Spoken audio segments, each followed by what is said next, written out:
किरकिर कुरकुर आदळ आपट केली हे तुम्ही आपल्या हात असं समजून केली. थोडीशी आदरणीय स्वर्गीय मामांपासूनची सवय आहे की ते लोकशाही आम्ही जास्त ठेवतो आणि त्या लोकशाहीला अनुसरून असं सगळे तुम्ही वागलात. ह्याच्यानंतर ह्याचा आपण क्लास घेऊ.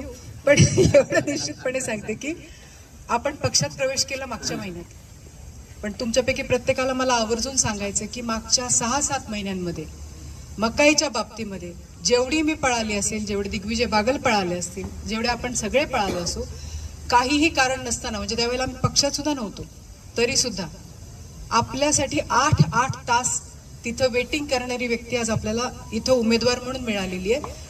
पक्षासाठी तर आपण काम करणं लागतोच, बंधनकारकच आहे. आणि भैया ही सगळी किरकिर आदळापट इथं असते. ह्यांना तुम्ही पोलिंग बूथवरती जाऊन बघा, हे तेच आहेत काही तुम्हाला कळणार सुद्धा नाही. त्यामुळं अतिशय मन लावून काम करतात, पण त्याच वेळेला इथं भांडून तुमच्याकडून काम करून घेण्याची सुद्धा यांची सगळ्यांची एक सवय आहे. पण फक्त पक्षाचा उमेदवार म्हणूनच नाही, व्यक्तिगत रूपानं रणजितसिंहजी नाईक निंबाळकर नावाच्या व्यक्तीनं आपल्यासाठी, तुमच्या माझ्यासाठी खूप केलेलं आहे. आणि येत्या 7 मेला त्याची उतराई होण्याची संधी आपल्यापैकी प्रत्येकाला मिळणार आहे. ती तुम्हाला का सांगायची? तुम्ही सगळे एकेका मताचे मालक नाहीत. यातला प्रत्येक जण भैया त्याचा झेडपी गट सांभाळणारा, त्याचा पंचायत समिती गट सांभाळणारा, त्याचा ऊसाचा गट सांभाळणारा, मार्केट कमिटीचा गट सांभाळणारा प्रमुख व्यक्ती आहे. काय काय झालं, काय काय नाही याचा उहापोह करण्यापेक्षा पलीकडे जाऊन मला तुमच्यापैकी प्रत्येकाला आवर्जून सांगायचंय, आज मोदीजींच्या नेतृत्वाखाली काम करत असताना मागचा कार्यकाळ जर बघितला तर माझ्या करमाळा तालुक्याला, माझ्या माढा तालुक्याला ज्या ज्या मोठ्या योजना मंजूर करून मिळाल्या किंवा जास्तीत जास्त निधी मिळाला तो फक्त युतीच्या काळात मिळाला, ज्यावेळेला भाजपा त्याच्यामध्ये कार्यरत होती. हे आपण बंडगर सर विसरून चालणार नाही. आपण दहिगावची योजना घ्या, आपण कुकडीची योजना घ्या, आपण पलीकडं आणखीन सुद्धा बोगद्याची योजना घ्या. या सगळ्या योजना होत असताना याच्यामध्ये भाजपानं स्वतःचा उजवा हात भरभरून आपल्याला नेहमी दिलेला आहे. साध्या गोष्टी असायच्या, रेल्वेच्या थांब्यासारखं काम होतं. आत्ताच भैयांनी, मला वाटतं दिग्विजय बागलांनी आता आपल्याला वाचून दाखवलं, आदरणीय भैयांनी ते आपल्याला तो कागद दिला, मला वाटतं काहीतरी 1264 कोटीचं काम. माझ्या माहितीप्रमाणे मागच्या 9 वर्षांपासून आपण याच्यासाठी पळतोय. या कामाची आज कॉन्क्रीट हातामध्ये ऑर्डर पहिल्यांदा आपल्या हातात आलेली आहे. या रस्त्यावर ह्याला मृत्यूचा सापळा म्हणलं गेलं. आज पत्रकार दुर्दैवाने तर नाहीत, पण याच्यावरती कमीत कमी एक मला वाटतं 2-2.5 हजार बातम्या झाल्या असतील वेगवेगळ्या पेपर्स मधून, आणि शेवटी एक आमाज मार्गी लागतं. पाण्याचा विषय मी आपल्याला बोलून दाखवला.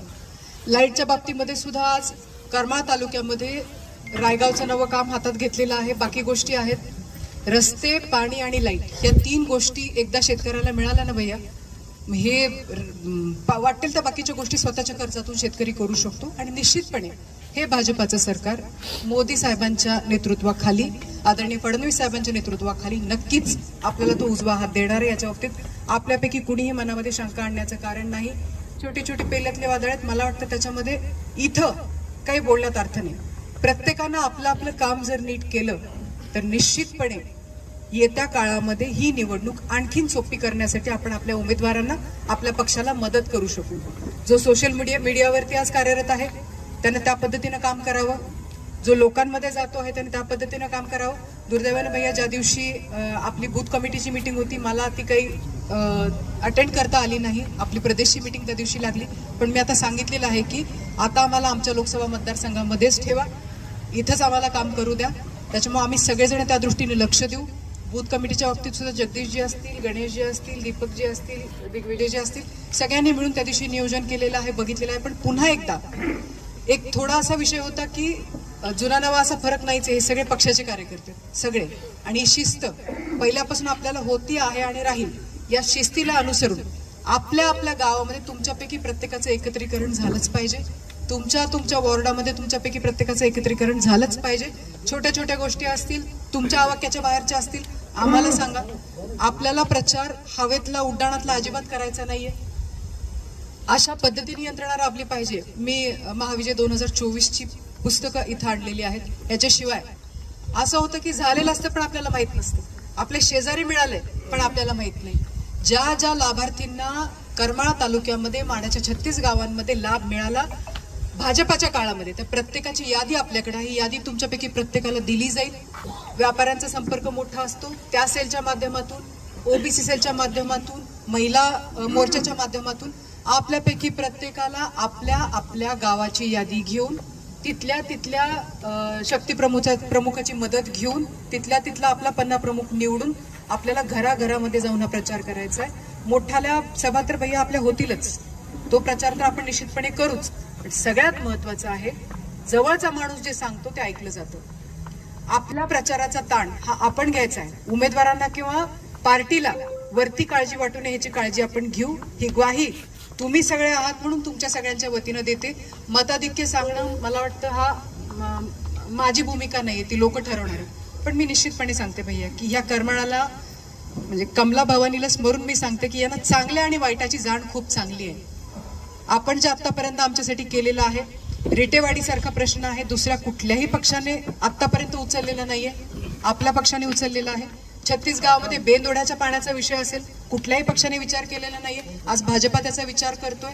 आज नव्या योजना आणत असताना त्याच्यासाठी भरभरून निधी देण्याचा प्रयत्न आणि मानस जर आदरणीय फडणवीस साहेब, आदरणीय मोदी साहेबांच्या नेतृत्वाखाली जर करत असतील आणि तुमच्या माझ्या करमाळा माढ्याला आपल्या हक्काचं पाणी पाहिजे असेल तर पुन्हा पहिल्यासारखे दिवस येऊ नये. नाहीतर पुन्हा असं होईल की मध्ये आमच्यावरती भैया वेळ आली होती 5 TMC वाचवायची आहेत, उजनी धरणग्रस्त, ही वेळ आमच्यावरती पुन्हा येऊ नये.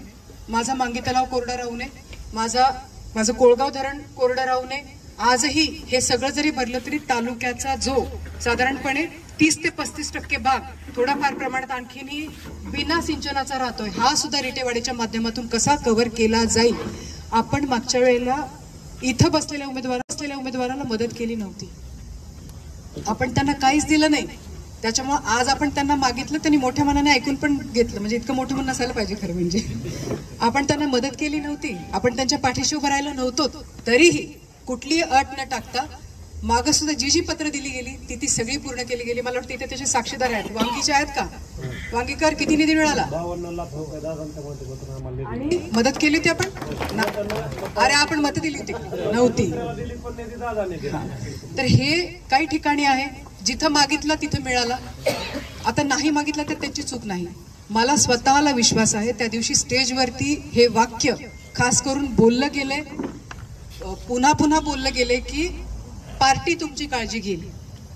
आपल्याला काय झालंय भैया, यांची चूक नाही. आम्हाला अनुभव असा आहे की आम्ही ज्यांना आमचं म्हटलं तो नेताच आमचा झाला नाही. जरा थोडीशी कुचकुच मनामध्ये असणं साहजिक आहे, ही इन्सिक्युरिटी आहे.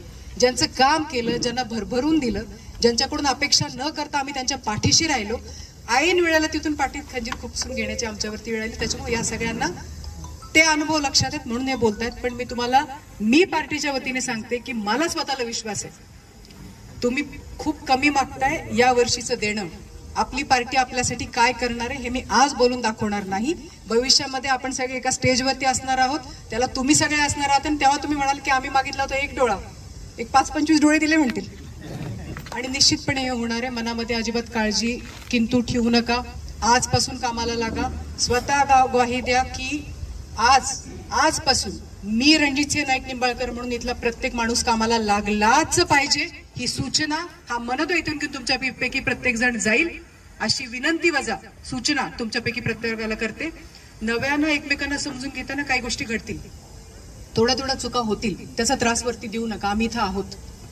असं काही झालं तर आवर्जून सूचना करा. त्या सूचनांच्या पद्धतीनं आपण तिथल्या तिथे त्याचं निराकरण करू. ही सुद्धा या निमित्तानं ग्वाही देते. भैया खाली जी काही पदं आहेत ती रिक्त पदं भरून आपली संपूर्ण यंत्रणा सज्ज ठेवण्याचं काम सुद्धा निश्चितपणे आम्ही करू. आपण सुद्धा त्या आपल्या सूचना आम्हाला निश्चितपणे द्याल अशी अपेक्षा व्यक्त करते. आणि सरते शेवटी येत्या काळामध्ये आम्ही सर्व सहकारी भारतीय जनता पार्टीच्या पाठीशी अतिशय ताकदीनं तन मन धनानं उभा राहू ही तुमच्या सगळ्यांच्या वतीनं ग्वाही देते आणि माझे 2 शब्द संपवते. जय हिंद, जय महाराष्ट्र, जय श्रीराम.